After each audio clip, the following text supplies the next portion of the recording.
Hello, everyone. This is Raise Your Voice as part of the Fans First Sports Network. I'm your host, Brett Rutherford, joined, as always, by my co-host, Darby Robinson. And first off, before we get into it, the big news, just want to let you guys know we are now on YouTube at youtube.com/@raiseyourvoice. Make sure to like and subscribe. All those videos on YouTube, even if you listen as a podcast, if you just head on over to YouTube, drop us a subscribe, turn on those live notifications. We are not live for this episode, but for almost every episode from here on out, we will be live, not only at the Raise Your Voice YouTube, but also at D-Raise Bay on X. And we're also on patreon.com/Raise Your Voice if you want to throw us a few bucks each month to support the show. But without further ado, let's get into it. Darby, it finally happened. Tyler Glasnow was traded to the Los Angeles Dodgers. Tell me about the return. Yeah, so this one, a couple of nights ago, there was rumors from a prospect reporter from Dodgers Digest and one of the folks that runs the MLB Nerds account. And those are hard to really take as on face value. But then the next day, I think we had, who was it, Morosi or Heyman kind of like said, oh, I'm hearing this rumbling too. And then eventually Passan dropped the bomb. 20 minutes, 30 minutes after the Ohtani press conference, like very soon after. So it's Tyler Glasnow and Manuel Margot going to LA, contingent on Tyler Glasnow signing an extension, which he has since done. And we'll talk about that. Also going along with them is $4 million from the Rays, or 2 years of Shohei Ohtani. And that's part of Margot's salary, is what I understand. It's a clerical thing, but it's covering his contract. Yeah, exactly. And Margot's owed $10 million this year. He has a $12 million option or a $2 million buyout, so kind of helping to cover that a little bit. Always very funny when the Rays send money. Extra funny when it's going to the Dodgers. Right. So extremely funny, like they throw some change into that. But we kind of talked about that on the last episode to get some of the prospects, and one of those we mentioned by name. That wasn't like inside information. That was just like this is how I could see the framework of the deal come to fruition, like we did with the Yandy Diaz trade. Very different, but the Rays did throw in some money to a team that doesn't really need it to get the prospects. Exactly. So the return is Ryan Pepiot, who we've both talked about on the show a lot. I'm a big Ryan Pepiot fan, and we're going to break it down, kind of the return themselves, each individual player. The other name, Jonny Deluca, who is also a very exciting piece, an outfielder, right-handed hitting outfielder who can cover all three outfield positions. What's interesting is that this trade, like you mentioned, the money is there kind of nicely as a way to basically pay up to get the prospects that you like. And we mentioned this, like your Manuel Margot is still a solid player. I don't think we definitely shouldn't discount that too much. I think the Dodgers, and they get a lot out of these guys, these veteran outfielders, right? They had a really good season from David Peralta and a really good season from Jason Hayward, who both had kind of fallen to like the wayside. Dodgers bring these vets in and they do well. So I think Manuel Margot is going to have a good season, but he is sort of the salary dump part of this. Tyler Glasnow is the one that you don't just trade just to trade's sake, but the Rays do free up a lot of money on a guy that's on his last year of his deal. But Manuel Margot is kind of the one you really were probably aggressively shopping and trying to move that money off the books. So you pay a little bit more money to make sure you get a better return, or you pay up in, you have to take all this money, but we'll take a worse prospect. And that's kind of the trade up. The Rays have shown that they're not really willing to necessarily do that. They would rather get better prospects back. So I want to just dive right in. Before we do kind of a little retrospective on what this means for the Dodgers with Glasnow and Margot, I want to dive in right now what this means for the Rays. This is a very interesting trade, and it is I like this trade quite a bit. I actually like this trade quite a bit for both sides. RJ Anderson, former writer at D-Rays Bay, editor-chief of Beyond the Box Score. And we're working on getting him on the pod. I messaged him the other day. We're going to get him on soon. Awesome. Yeah. Friend, longtime friend, great writer, really, brilliant stuff over at CBS Sports. He did a instant trade reaction breakdown, gave both the Dodgers and the Rays an A, broke down kind of the different reasons why this trade works. I think this is a really cool trade in the sense that you have two teams that are competing next year. The Dodgers are clearly pushing a lot of chips into the center of the pot, but the Rays are not exactly looking to take a step back or rebuild. And the Rays, we know, definitely don't tank, and they don't kind of look to do a small window crest and then give up. They're trying to compete every year, and they're going to be competing in 2024. So you're trading your ace pitcher in Tyler Glasnow. You're trading a very useful rotational piece in Manuel Margot. It sometimes is easier if you're making that trade to trade for prospects, people that are further away. But the Rays don't want prospects that are further away. They're losing talent on the major league roster. They want to bolster that talent right back. And that's a tough window, a tough needle to thread with two teams trying to compete and swapping pieces. But I actually think they did a really good job here. I do think this is an A-grade trade for both sides, a win for both sides, looking for different things. Tyler Glasnow is the best player in this package by far. I mean, he is, when he is healthy, and that is the big question mark, when he is healthy, when he is on the mound, he is a top 5 stuff pitcher in all of baseball. He is Jacob deGrom, but much like Jacob deGrom, he is also somebody who has not been available a lot in the last 5 years, who has been brilliant when on the mound, but hurt frequently. So the Dodgers are taking on that risk. They made it contingent on signing an extension, which they did. Do you have the numbers for that extension on hand? I think it was a 4-year, $110 million in addition. Yes. So total 5 years, $135, including the $25 million next year. Yeah, and you mentioned Glasnow being the best player in the deal. Well, that's what earned him a 9-figure contract extension.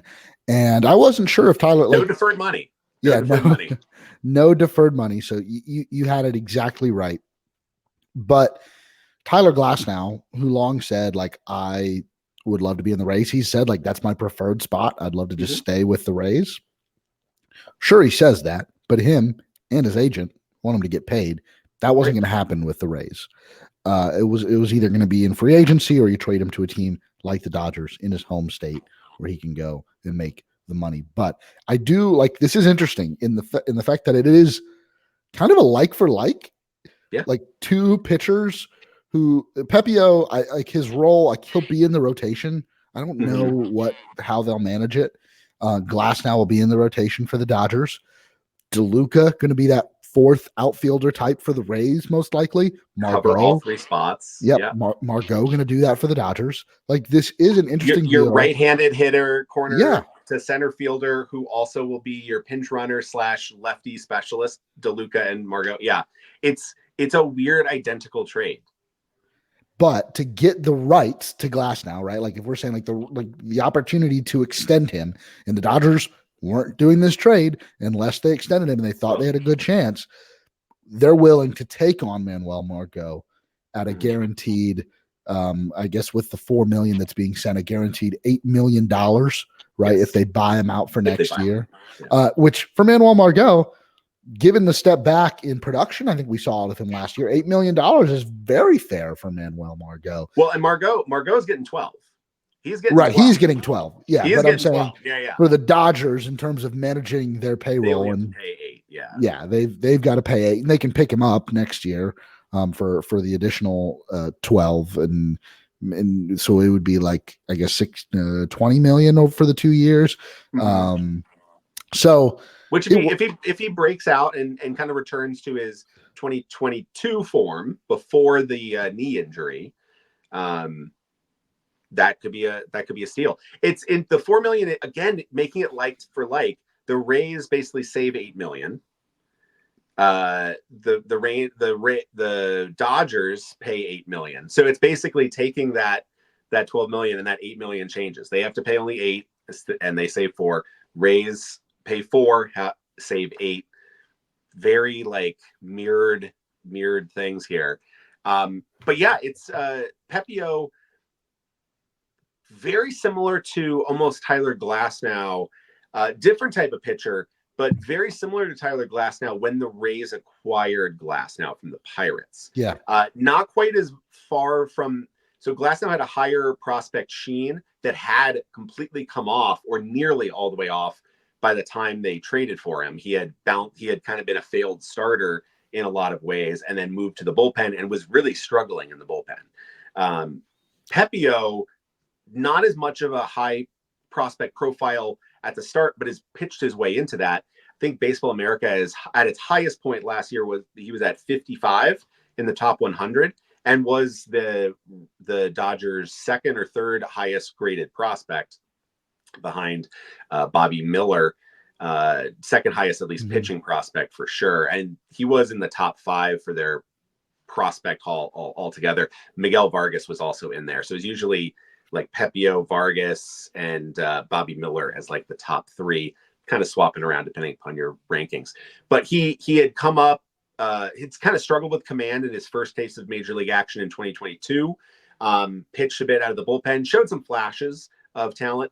This past year, that command improved dramatically, and he has been improving that command throughout the minor leagues. Last year was incredible. In AAA, was down to a 5% walk rate. In the majors, was only a 3% walk rate, and pitched some fantastic starts, and kind of went back into the rotation out of necessity. And down the stretch, absolutely had some dazzling starts, like really, really good stuff. His biggest weapon is his changeup. He has a spectacular whiff-inducing changeup, and the Rays love working with a changeup like that. It's got a very similar shape to Zach Eflin.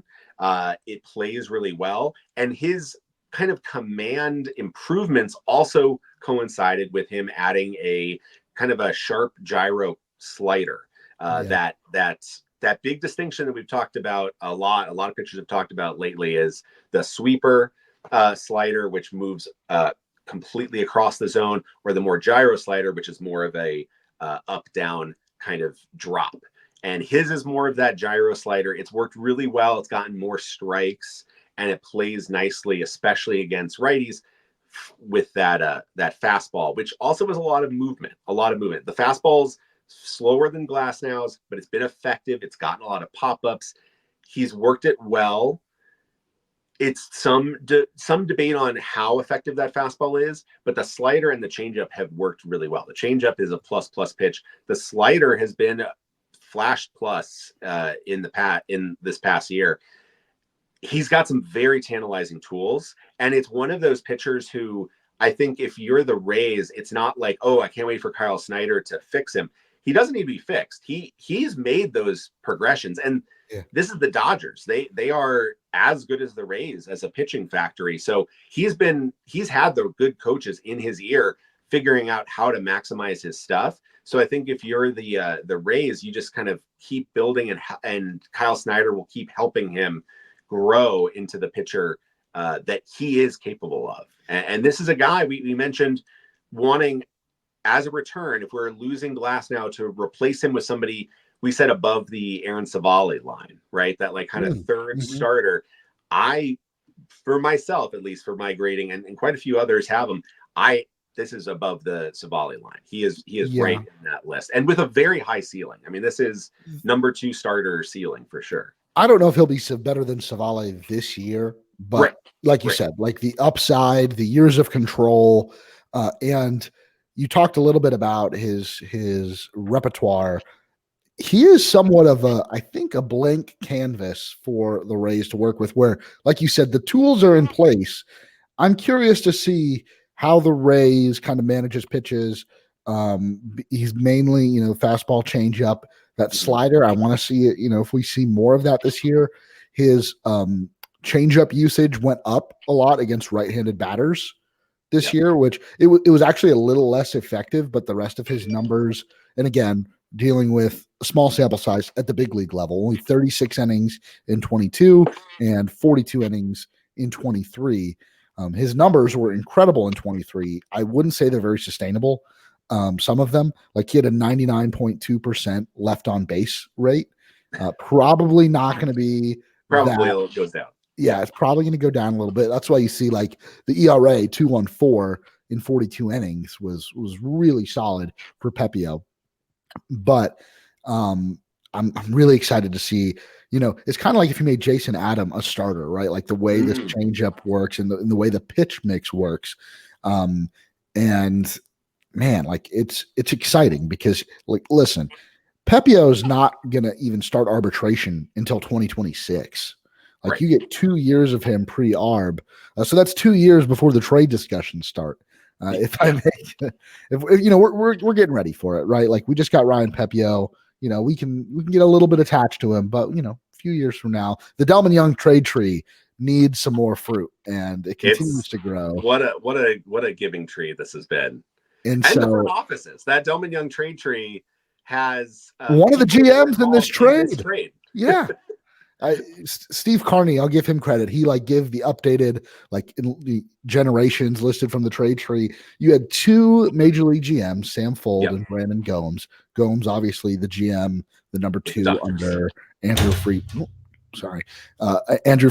And then also in the second generation, you had Chris Archer, who just started working for the Dodgers, and Cole Figueroa, who's the director of baseball operations for the Rays. And so, man, like the Delman Young trade tree, it is alive and well. And I hope it never dies. It is. I love it. Yeah, it's looking good. One thing to note. Okay, you mentioned that the ERA for Pepiot definitely quite good. His expected ERAs, xERA, was only 3.25 last year. So it is a little worse. He got maybe a little lucky with that, but not like the stuff was good enough and was performing enough that he was still definitely the loft on base percentage is too high. But even with some positive luck, he still, I think, showed sustainably good stuff that I'm excited to see. I'm excited to see maybe a sweeping action. A sweeper to go with the gyro slider to make it a little bit more effective against righties. Against lefties, I think that changeup is a devastating weapon. Versus righties, you kind of make it there. But I cannot wait to see him with the Rays. I think it's a really, really good addition. My second favorite pitching prospect on the Dodgers behind Bobby Miller. And they have a lot of really good guys in there. I was super excited about Ryan Pepiot to the point where, honestly, this trade, when it was first kind of rumored, Glasnow and Margot for Pepiot and Deluca, it felt a little rich from the Dodgers side, to be perfectly honest. A lot of Dodgers fans were not super enthused about this trade online, and they felt it was a little lot to give up. I think it's one of those things we've talked about it. Tyler Glasnow, even as a rental, and obviously the deal was contingent on him basically skipping free agency. There was competition for him, clearly. The Cubs were clearly in on it. The Reds probably were in on it. There was talk about the Angels potentially being in on it. So there was enough competition that the Dodgers had to bid high. They had to offer quite a bit to secure him. And it's a risk with his injury history. It's a risk with the innings limitations, but the Dodgers can assume that risk. They absolutely can assume that risk. They are a team that really, they've had a lot of pitching injuries. They have a lot of people missing.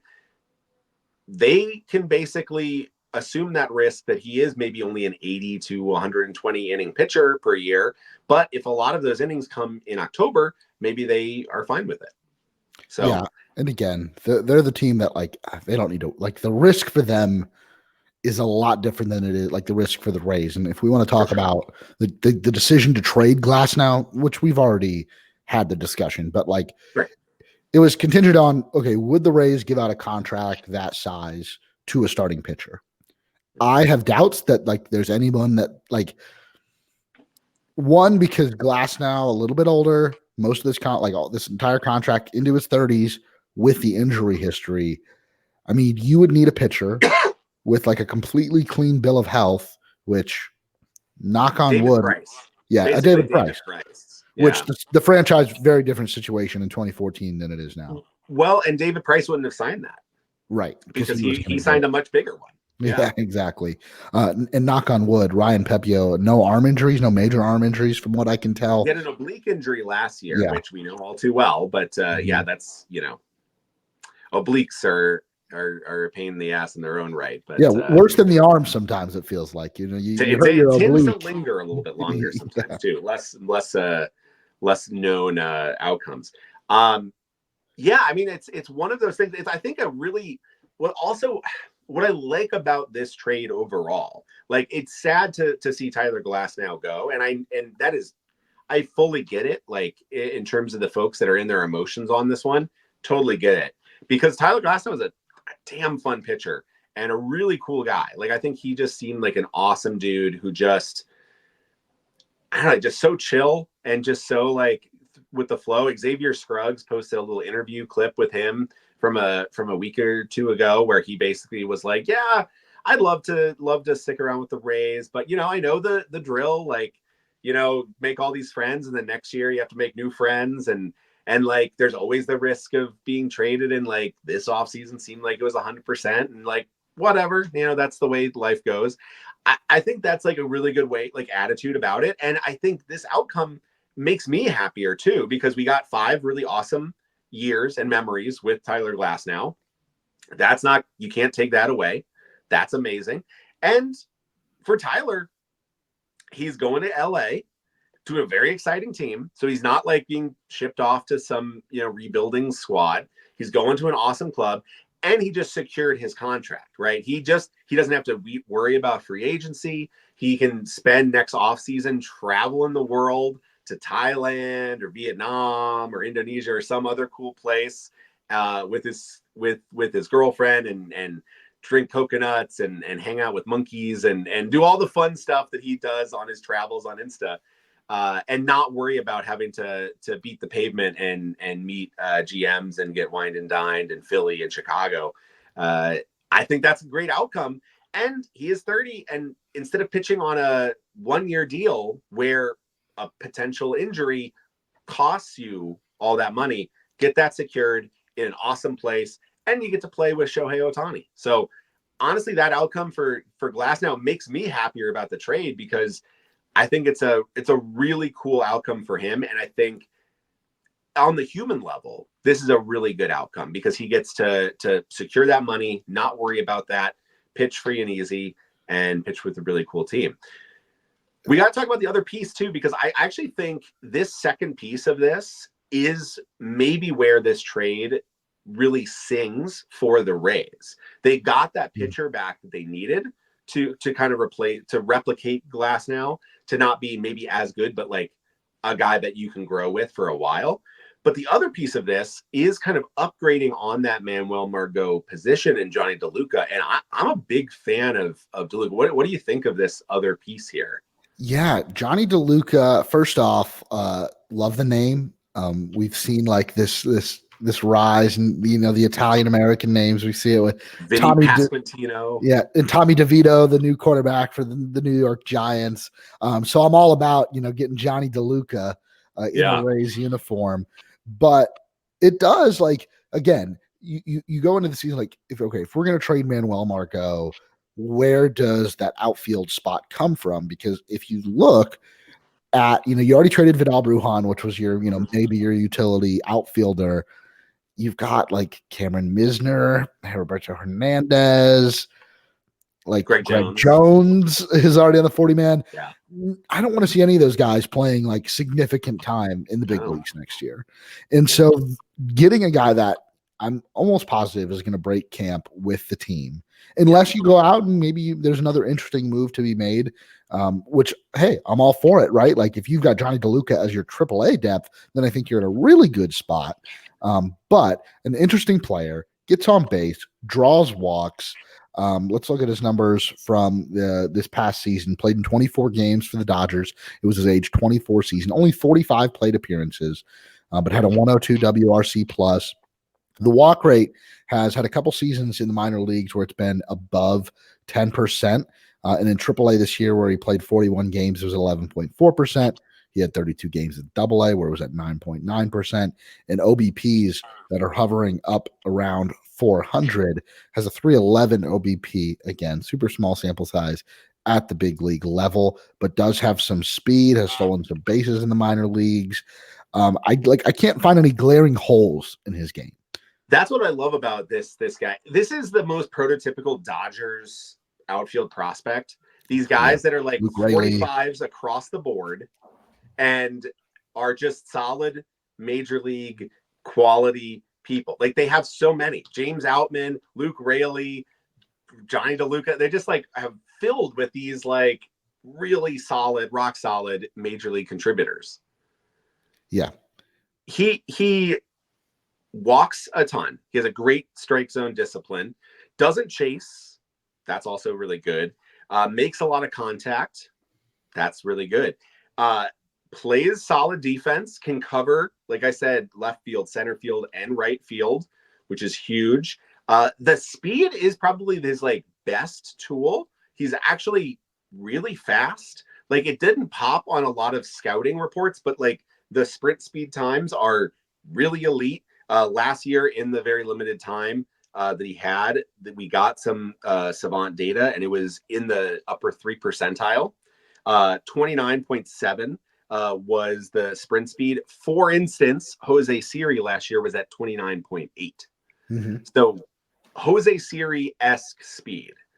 Siri the last couple of years was more at like a 30, so like just a little faster time to around, but we're talking upper echelon, 97, 98, 99th percentile speed with that on-base percentage ability, with that contact ability. The other thing about Jonny Deluca that's really fascinating is the power. And what's really fascinating is that there is a really crazy divergence in the discussion of his power. And it reminds me so much of Isaac Paredes. It's crazy because there's scouting where the eye test and his raw power, I've seen some 55 and 60 grades, and people have written up that there's a lot of good pop in that bat, and he's able to, with his quick bat speed, able to elevate some pitches. Even though he's not getting consistently hard hit contact or high exit velocity, he's able to suddenly get around on pitches and get homers. Last year, across the minor leagues, across AA and AAA, he had 17 home runs and then 2 more in the majors, so 19 total home runs for the season. In 2022, he had 18 home runs in high A and then 7 home runs in AA. In 2021, he had 15 home runs in single A and then 7 home runs in high A. So he's a guy that like you're looking at, and I think a lot of prospect reporters like kind of look at him and look at the minor league data and they go, he's hitting home runs, but he doesn't hit it very hard. So I don't know if that's really believable, but then he just keeps hitting home runs. Yeah. He has a over 50% pull rate. All of this stuff is just screaming Isaac Paredes, a guy who you look at his Savant page and it's all blues, except for that, no chasing, no whiffing type of thing. And you're like, where's this 30 home run power coming from? And it's because that fast bat speed and really smart decision making is able to get around on pitches and pull them into the air. And you don't need a ton of exit velocity. You don't need a ton of power to elevate a pulled fastball or a pulled hanging breaking ball out of the park to that pulled side, especially from righties. So there could be some actual like upside here besides that. But as is, what I love about the Deluca ad, he is a guy that I would be surprised if he doesn't make the roster from opening day. He's a guy that slots in perfectly, at the very least, as maybe a platoon partner for Josh Lowe and Luke Raley. He's a guy that I think could even see some time at center field to give Jose Siri a break. He's a guy that can cover the outfield. He's fast. So you add a pinch runner. You add a guy who can hit lefties very well. So you add a pinch hitter. You have a guy that can be a platoon partner. But there is room for growth that you might tap into, like Isaac Paredes, where this guy could be a legitimate starting outfielder very soon. Yeah. I mean, in the speed and some of the tools he have, I know like defense, it wasn't like heralded as he came up through the Dodgers system, but we at Rays Metrics, Cole, good friend of the pod, put out a really solid highlight reel showcasing some of the plays that Deluca is able to make. So I'm actually really excited to see his defense. Darby, so this trade goes down, and looking forward to the rest of the offseason for the Rays. Like, this was the big thing that we needed to see happen. But now, after we know the return, man, I'm kind of looking at this, and this really kind of solidified most of the Rays' needs for the remainder of the offseason. They cut payroll, right, which was one of the reasons they decided to make this trade. They cut $37 million. Yeah, they cut a lot of payroll. They got, if you assumed Glasnow was leaving, you probably needed some pitching reinforcements. They got that. I'm interested to see maybe there's another like multi-inning guy, but I think Devenski is that role, as is Tyler Alexander. Like, I don't expect the Rays to make a free agent pitching acquisition, like starting pitching. The Royals seem to have added all of those fringe types, like Michael Watkins, Seth Lugo. So, Seth Lugo would have been one that I would have been like curious about. I don't know if it would have not worked for 3 out. years. No, not for 3 years. But with Devenski and Alexander, and then you add Pepiot, like I don't, because again, you've got Boz back, Springs and Rasmussen are on the way back. There's no such thing as too much pitching, but like you got to have spots for these guys. Right now, as it stands, the rotation is looking like Eflin, Savale, Pepiot, and then Boz, Littell, and Taj Bradley all fighting it out for 2 spots. And one of those people is either going to the bullpen or going to starting in Durham. And maybe it's Boz to work his way back. But I think that's a really solid rotation to start the season. And maybe you do see a vet. Maybe you do see another fringe vet that we haven't even thought about. But I would look for like maybe a multi-inning reliever that like you'd use behind an opener. But you've got, Devenski, you've got Clevenger, you've got Armstrong, Alexander, you've got Jacob Lopez. Depending on where you're at in the season, maybe Cole Wilcox is ready for a look, where Mason Montgomery gets to the point where you use him for a spot start. Again, they cut their payroll. Like the starting pitchers you're going to get on the free agent market. We've already, we've talked about the Savale line. This would be, I think, a completely different signing. You've solidified your outfield depth, right? So your outfielders now are Rosarena, Siri, Lowe, Rayleigh, DeLuca. Behind that, but that's really solid. Behind that, it gets thin, with Greg Jones being the only other outfielder on the 40-man roster. But like, hopefully we're not. And Harold Ramirez too, I think, is somewhat classified as an outfielder. He can stand out there. And those are moves like you're not going to be able to get like a good outfielder now. Like maybe there's a minor league deal for Raimel Tapia. Maybe he is invited back. That'd be great. So I could see either him or another former big leaguer, a guy that's been a yo-yo piece, being brought in on a minor league deal. The task list, the to-do list for Eric Neander, I think is like figure out the catching position. And from Mark Topkins reporting, that he might be happy with Renee Pinto and Alex Jackson. I don't know if I'm super happy with that, but I mean, what else is there left to do? Right now, and I kind of like after this trade, because this was the big move, right? We talked about with like Randy Rosarena and Isaac Paredes names coming up, and that it's mostly other teams being like, again, like, and there was still a similar report. John Heyman like went on, I think it was on like MLB Network, and he was talking about how like the Dodgers aren't super enthused about Manuel Margot, and they would be more enthused with Randy Rosarena, which is like amazing insight, man, top notch. That's who would possibly be more excited about Randy Rosarena than Manuel Margot? Wow. Thankfully we have insiders like that helping pound the pavement. But like those are the things, right? That I don't know if there's a really easy trade there to be made right now, but I do think there's maybe a lot of talks that possibly next year that or the year after, where you have built the baseline, right? So if it's a Diego Cartaya centered trade for Randy Rosarena, that maybe doesn't make a lot of sense this year when you're trying to compete, but maybe next year that lines up for both teams. Who knows? Put a pin in that if it does happen, we can clip that highlight for a YouTube short. The Dodgers outfield is getting old. It's not getting any better with Hayward and Taylor and James out. But it's crowded. So it's one of those things where they're like, maybe we just roll with it with Margot and Hayward and Taylor. And then after this, now we kind of have like a plan, like either some of the prospects develop or like you're going to have to start finding room for like Miguel Vargas. You're going to have to find room for Michael Busch.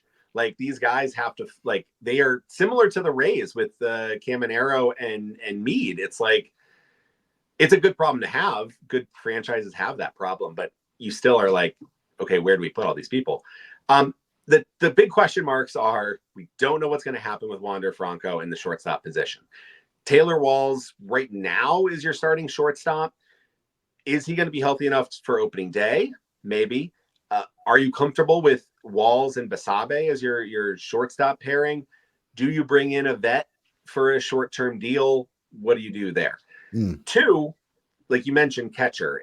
Rene Pinto's one of those guys. Austin Jackson you brought in last year. Are you comfortable with that? Or do you maybe look a little bit closer at like a Mitch Garber? Maybe there's not a lot on the free agent market for catchers. Like Tom Murphy, you maybe bring in for a year. Like Tom Murphy could work. It's a very thin position. Those are the two hardest positions to really cover. If there's news and reports and Wander Franco is available, that completely solves that.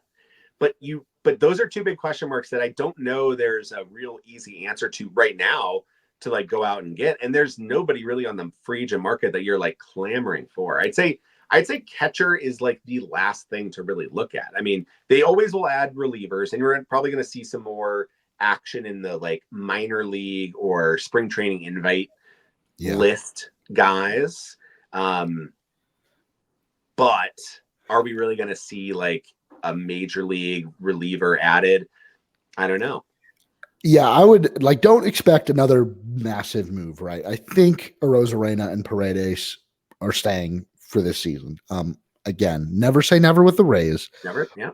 But what I think, not expect, but maybe look for down the line is another interesting trade, a trade that you're not expecting. Expect what you're not expecting. Yes. A trade of like maybe one of the relievers, like a Colin Poche, or again, I'm just throwing names out Jason there. Adam. Where you get an offer, you're like, oh yeah, we'll take that, and it'll be for some, 21-year-old prospect that is 3 years away from the big leagues. But the Rays like it. It matches their valuation. They pull the trigger. You'll see some bullpen shuffling. I think Fairbanks is here to stay. Obviously, the guy's got healthy, and I don't think his no build up was not kind of the value wasn't there. Maybe. Yeah, but I'd say Adam, Poche, Armstrong, maybe Clevenger. Clevenger probably is back for another year. Harold Ramirez is another name I think they would probably like to move if you gave them the truth serum, but I think they cut their payroll. Like, you don't need to just shave off the $4 million. Harold would definitely not be a money move, right? Because I think he's making what, $4 million? He's estimated to make around between 4 and 5, I think. Yeah, that's very minor. Like you don't need to move that. That's the spot though that I think a lot of people are looking at as like, we really want to get Caminero into this lineup. You really want to get Curtis Meade a spot. With Harold Ramirez, who's very limited defensively, how do you kind of fit those guys in? And you probably don't. So it's a real tricky spot. Again, I don't think they're, like you said, I don't think they're actively saying like, we got to get rid of Harold Ramirez this offseason. Yeah. But I think they would love if somebody would take him off their hands. That to me feels like a late January, early February trade. Like a team that struck out on all their other options for right-handed hitters, and they're like, we'll throw something to the Rays for Harold Ramirez. I can't imagine anybody. Yes, I cannot imagine anybody's going out there adding a Harold Ramirez right now to kind of clog up a part of the. Actually, the Rockies. Never mind. I take it back. The Rockies could absolutely do that because they are the team that says, let's clog this roster up right now before any other moves happen or interesting moves can happen. So. Maybe the Rockies would like him. But other than, I think he's a guy that you absolutely kind of identify as as the offseason gets later. Kind of like when the Rays picked him up, right? It was right around that time. Yeah, exactly. Yeah. He is a spare part. And I don't say that to disrespect, but it's like he's not the guy you go after going into the offseason, but he's a valuable piece that, hey, we're going to need him. Someone will need him. Maybe it's the Rays. And that is the tricky thing, right? Is I look at Harold Ramirez, and this is a reason why you don't DFA him. Mm-hmm. Right? Like, because it's not, the money doesn't matter that much. Like, this is, the money obviously matters a lot to Stu. We have a very small payroll. This is clearly, like, that is the issue that plagues this team. But Harold Ramirez is not that. So you have him, you look at this guy, and it's hard to match that production. He was a very productive hitter. And there was times that he was the only productive hitter in the Rays lineup. Like, it was basically Yandy Diaz, Paredes, and Harold, and everybody else wasn't hitting. So I wouldn't give him away for nothing, as much as, like, I really want to see Junior Caminero getting at bats in the major leagues and Curtis Mead getting that chance. I mean, Harold Ramirez is good, and, like, injuries happen. That's the thing. We don't know Taylor Wall's status. We know some of the pitcher status. If you're looking on roster resource like I am right now, like, that's not going to be the lineup. Like, first off, Wander Franco's still in there. We have no idea. Like, so it's the Rays aren't really in a position where they want to continue to just deal away some of their big league talent when you don't know what it's going to look like come to opening day. You don't know what it's going to look like May 1st or June 1st. Like, you're good. I think kind of just staying put and doing some other roster shuffling from here on out. You're a pulled hamstring of Brandon Lau or Yandy Diaz away from really wanting to call up Junior Caminero and Curtis Mead for an extended look. So, yeah, it's a tricky spot. I think you could also see some shuffling of, like, Jonathan Aranda to a team again, probably later on, because he's another one of those guys where that's not probably a 1A solution for a team. He'll be on the Marlins, right?